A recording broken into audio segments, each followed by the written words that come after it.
jërëjëf mbokki Ngor mbokki Wakaam Yoff Almadies Travo mbokki ñu ngi leen di nuyu ku ci nekk sa tur ak sa sant di am kontaante ak mbégte bu baax a baax ñëw fii ci open press ki nga xamante ne mooy Feugeula bu Ngor ndax boo ko gisee rek da ngay gis li nga xamante ne mooy aada ak cosaan mu di ko dekkal macha allah mu jëm ci bis bu rëy boo xamante ni Ibou Laye production moo ñu woo fële ca arène nationale bu tombé dimanche bii di ñëw du ma wax sax le 29 waaye dimanche bii di ñëw laay wax muy bëre combat boo xamante ni yaakaar naa ni combat capital la ci moom muy diggante ak Alioune Seye Junior Alioune Seye nag ku ne xam na ne duggoon na biir Ngor am fi ndam di bëre ak xale bi nga xamante ne mooy Feugeula bu Ngor mu ne ma soo demee nee ko Ngor gépp bu ñu dajale woon ci benn ngemb ma daan leen ci benn tàkkusaan waaye kii di Feugeula dafa ne bu njëkkee woon ci man du laal keneen ma ànd ak Papa Sow dem seeti ko mu xeex takk gan xeex bu am solo ci wàllu lamb wane ni lambam ji mu jëm diggante ak Feugeula xeex rek moo ko mën a jeexal Feugeula ñu nuyu la bàyyi la nga nuyu mbokk internet yi yaa ngi jëm ci bis boo xamante ne yaakaar naa bis bu am solo la ci wàllu lamb lan ngay wax ñi nga xamante ne ñooy say supporters waaye lan ngay wax ki nga xamante ne mooy sa adversaire di Alioune Seye Junior ñu ngi lay nuyu. bisimilah ñu ngi lay fay jiitu di wax ne bisimilah lasi laa yadurru maa ismihi shay'un fil ardi wala fis samaa'i wa huwa samiul aliim. waaye di wax ne jërëjëf borom Touba jaaraama Sidi Ibrahima Fall Lamp ginnaaw bi ñu sant yàlla di julli si yonent bi ñu ngi sant suñu ñaari waajur di la ñaanal ñu yàgg fi ak kullu waajur di sant suñu sëriñ Cheikh Roxay Fall moom borom ndigal moom sëñ Cheikh Fall Baye Góor moom Amadou Moussa Fall moom maam Cheikh Fall waaye di sant ñëpp Ngor Wakaam Yoff Almadies Travo di ñaanal suñu maam Birama Mbengue Ngor suñu borom tas ñu si baateen waaye di leen gërëm nag si woote ngeen wuyu suñu di kontaan lool day wax ne yombul ñun ay ndaw yu xeebu yi woote ngeen wuyu bés bi ala daw bi alhamdulilah ñu ngi koy sante suñu borom di ñaan yàlla ndam topp si waaye di leen bëggee yéen tamit presse bi yéen ñi xam ne da ngeen bàyyi seen lépp ñëw concentré si bés bi maanaam am na ñeneen ñu doon def open presse mais teewul da ngeen ñëw jubal fii kon waaw dañ leen di ñaanal rek waaw di wax ne ji li ma wax noonu amul luñ siy tontu lu bëri loo xam ne tey jii maanaam dañ koy adressé à Alioune Seye Junior ñu koy wax Papa Dia lamb ji daal en tout cas li ñu mën a wax ba wax ko mooy doon na lamb joo xam ne lamb ji ñu ñor la fonk nañu lamb ji bés bu mag la xam nañ bés bi fu ñuy yóbbu ànd nañ sa suñuy mbokk ànd sa suñuy entraîneur suñuy coach di ko jaaree kiiwaale félicité ku mel ni Père Diop di wax ne macha allah yal na ndam yi continuer nii di félicité ñi bëre ba daal ñëpp tey ñaan yàlla suñu borom ñi nga xam ne ñoo si des suñu borom may ñu ndam lu sedd guy. sa adversaire dafa yëkkati benn kàddu nee na Ngor gépp bu ñu dajale woon ci benn ngemb mu daan leen benn par benn lan nga mën a wax ci loolu. waaw moom loolu ay waxam la rek mais yàlla baax na daal dimanche incha allah rabi yàggatul ku ma xam-xam ne man gaynde laa amaana Papa Dia bu toogee di wax loolu micro yi yëkkat daal caméra yi darka mais général Malika bi ne foofu sax buy ma bu ñëwoon ma yuus ko barki sëñ Safa général Malika bu ñëwoon ma yuus ko waaw. mais nekk biir Ngor dafa mel ni dafa neex. ndax boo gisee Alioune Seye Junior ni mu la jiitoo ci làmb bëri ay combat yoo xamante ni combat tay ma dee la mu génn ci moom tiitalul boppam waaye tiitalul ñi nga xamante ni ñoom lay àndal moom li mu gëm mooy na nga taxaw rek yow moom gëm na ni boo taxawee foo nekk dina la fa fekk. waaw incha allah na xam ne kon fu ma nekk rek ma fekk rek waaw ñun daal làmb ji mooy li mu la wax rek waaw ay kilifa ñu daal ay kilifa lañ àndal ay kilifa ñuy soññu. waaw kon on n'a pas le droit à l'erreur incha allah rabbi mooy li mu la waxoon laa lay waxaat lamb ji doon na lamb joo xam ne lamb ji ñu ñor la waaw bugguma wax ju sori nga jàllale ma benn message muy baas bi ginnaaw waaw dama ko bëgg a jàllale télé yëpp xam nga ñëpp di ko gis kilifa yëpp homme d'état yi homme d'affaires yi ñëpp seetaan ko Jibril Ndiir ñu koy wax Xeeru Ngor numéro 1 moo yoroon sécurité bi fii côté place Ngor bi ndax fi mu toll nii dëkk bi jaxasoo na kenn xamatul lu mu doon par erreur lañ ko téye ñu ngi ñaan état ñu saytu dossier boobu li laay war a suli nañu gëstul dossier boobu dossier Xeeru Ngor ñu gëstul ñu ko bu baax a baax a baax ndax doonul loo xam ne lu ñu gënal la suñu dëkk bi fi mu toll nii manqué na sécurité waaw di ñaan état nag ñu xool loolu bu baax a baax a baax mu dellu si waat suñu loxo. mais bu ñu fàtte ne fëgg Alioune Seye duggoon na fi. waaw di leen gën a métti Alioune Seye leen ko teg. wax na ko léegi waa ñëwal. revanche sax wala lu mu doon. waa ñun maanaam amuñu lu ñu metti si làmb ndax Alioune Seye bu daanee Siteu bu Ngor loolu suñu borom moo ko dogal rek mais adduna ñëpp xam nañ ne Alioune Seye mënul Siteu bu Ngor waaye yàlla suñu borom doog moo yor ndam di maye amaana moo waral mu doxalee noonu te Siteu xale la loolu yàqal ko dara si yoonu làmbam mais di nga wax ne Alioune Seye làmb ji daal ñun fonk nañ ko doon na làmb joo xam ne làmb ñun fonk la voilà. mais nee na nag yéen seen sarax daa yomb ndax bu leen sotti soow lu mu bëgg dina ko am. waaw waaw moom bu ko basé woo si sarax rek moom muy nax boppam maanaam làmb ji dañ see jël suñu temps jël suñu yite entraîné si ànd see suñuy coach mooy kon la wax léegi rek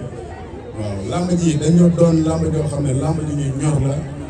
parce que dafa am loo xam ne dañuy maanaam buñ si génnee incha allahu rabbi te dañ si génne bu neexee suñu borom dafa am fu ñuy yóbbu fu sori voilà. génn Kéba Kanté ci sa wet ndax ku ne xam na ni Kéba moom li wolof naan mag bu mag la du yàpp mboom ci bis yu rëy rek lay génn mu génn ànd ak yow lan la lay def. waaw mooy li mu lay wax bés bi bés bu rëy la te Kéba yàlla suñu borom moo ñu boole mu doon suma lépp ñuy ànd si lépp di dund lépp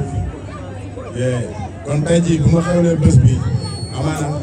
lii sax ngeen gis open press bi nii mais am na leneen loo xam ne maanaam waaw wax baaxul daal man dama koy ñaanal mu yàgg fi lool ndax xam naa ne lamb ji lépp lu su wax barki maam Serapha lépp lu su wax def na ko bu dee ay sarax génn na ko lépp lu mu doon bu dee mobilisation pare na ko waaw lépp lu mu doon daal fay na entraîneur yi li mu war a def yëpp def na ko maanaam lenn moo des man maa am lu leen desal te bu neexee sunu borom dina ma kàttanal dimanche incha allahu rabbi 20h gars yi teeru ma fii si croisement bi ñu yor drapeau bi di lii bi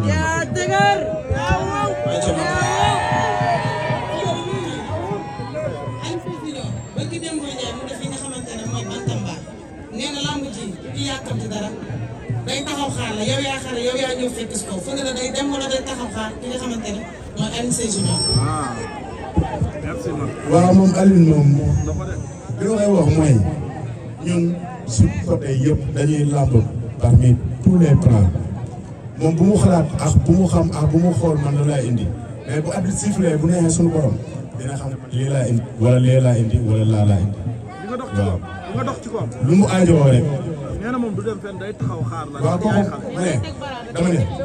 pour nga dégg ma malaaka lay lépp pour nga dégg ma loolu affaire am la moom la concerne mais dama ne man liñ ma war a yabee nañ ma ka depuis ma jël combat bi te bu neexee suñu borom liñ ma yabee noonu si loolu laay dox jàpp kasi daan kasi bu neexee suñu borom. moom wax na ay supporters am ne leen day teg baraada léwal deuxième jël temps am yow lan nga wax say supporters. dama ne ba mu neexee na teg ba say man làmb ji yaakaar nga ko si dara de làmb ji alxuraani karim xam na ne yaakaar tuuma si dara dafa am lu moo war muy ndam moo war maa ngi koy dagaan suñu borom yàlla nañu ko yaatu nañu ndam voilà. Alioune Seye bu ñu fàtte ne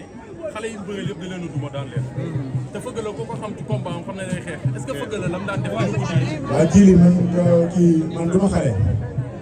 doo xale kenn du ma xale kenn man la fëgg la nee na du ma xale kenn mais est-ce que xam nga ni ñu bëre xeex ak ñoom ñëpp da leen dama ne la lamba ji du ma si xale kenn amaana nag waaw gars yi des fois micro yi dar leen ñu wax lu leen neex mais Seydina Mouhamed xam na ne man ku ma langa la waa DSRM dafa usan kenn du ma wax cim jàmbaar la xam na ki ma doon waaw mais adduna lamb du ay wax lamb confirmation la damaa toll si période yoo xam ne damaa war a confirmer dama am loo xam ne dama ko war a wane li ma war a wane mooy li samay morom di wane di teral seeni waajur di teral seeni morom man loolu laa fab seeni wane fu sori drapeau roi des arènes lañ ko tuddee bu toogee xaar ma bu yàggul dara incha allah bi dañuy jëw nag moom barki alxuraani karim dama ne drapeau bi roi des arènes lañ ko tuddee Modou Lo bu toogaatee 3 ans wala 4 ans si làmb ji xanaa bëri na dañuy wure parce que dafa am objectif boo xam ne moom lañ am ñun maanaam mooy li mu la wax léegi rek waaw làmb ji fi mu toll nii li si des bëreetul Papa Dia dinañ jëflante te buñ jëflantee ba noppi àdduna dinañ xam kan mooy Feugeula bu Ngor. déggoo li mu wax moom Papa Dia moom waxuma la moom mais àdduna àdduna wërngal këpp dinañ xam kan mooy Feugeula bu Ngor sama façon cosaan sama façon tuus li ma nar a bëresee si làmb ji xam-xam bi ma nar a indi si làmb ji tactique bi ma nar a indi si làmb ji incha allah rabbi dinañ xam ne kii du moom rek mooy dem ay magani si ginnaaw. ci wàllu mobilisation ku ne xam na ni promoteur bi tëgg bis bi nag dafa jël ñaari xale yoo xamante ni wóolu leen leen muy yow ak Alioune Seye Junior mais Kéba nee na bu ma waxati xale ndax Alioune Seye du xale dafa jël mag ak xale kon boole leen ci wàllu mobilisation lan lañ mën a xaar ci yow ndax cosaan ak aada moom ñëpp xam nañ ni dinañ ko indi mais ci mobilisation lan lañ mën a xaar ci yow. waaw yow boo waxee ne sa waay nee ne sa waay mag la waaw xëy na waaw da lay waxee loolu rek mais Kéba si boppam moom fonk na làmb ji fonk boo xam ne heure bu nekk dama koy woo ba entraînement la ba yaa ngi dalul mais côté mobilisation man duma si wax ndax Kéba yi nii sama tubaab moom mooy lépp làmb ji biñ demee bay waxaale man ma bul fi nekk di waxaale làmb ji man jël naa ko incha allah rabbi déggante la sa papa nga waxtaan ak moom su tàkkooree léegi ma woo gars yi ñu ne ma làmb ji taxaw na si laa woo paa bi waxtaan ak moom man ma d'accord naa man nag Kéba paa bi d'accord na jël na avance bi waxaalewul si prix waxaalewul si dara moom moo géré lépp ji li man xamal la am entraînement ñëw dalal waaw bu répété jotee ma ànd ak waa juddu suur sama gars yi ñuy jël meilleur tous daaw bu ñëwee stade def lu neex mais CNG la maa leen di wax daaw dañoo jël meilleur tous dafa lañu ni benn affaire yaa ngi dégg waaw ñu ngi leen di xaar nag ñu ngi leen di déglu amaana ñu ngi si yoon bi ñu ngi leen di déglu. yow tamit gëm nga ne yaa koy jël. dégg nga li mu la wax meilleur lutteur meilleur tous ñu ko waxee meilleur lutteur de l'année tout dañuy ramasser rek indi ko fii si dëkk bi incha allah rabbi waaw. ñu lay jaajëfal ñu bàyyi la di sant ñëpp di gërëm ñëpp waaw tey wax ne wax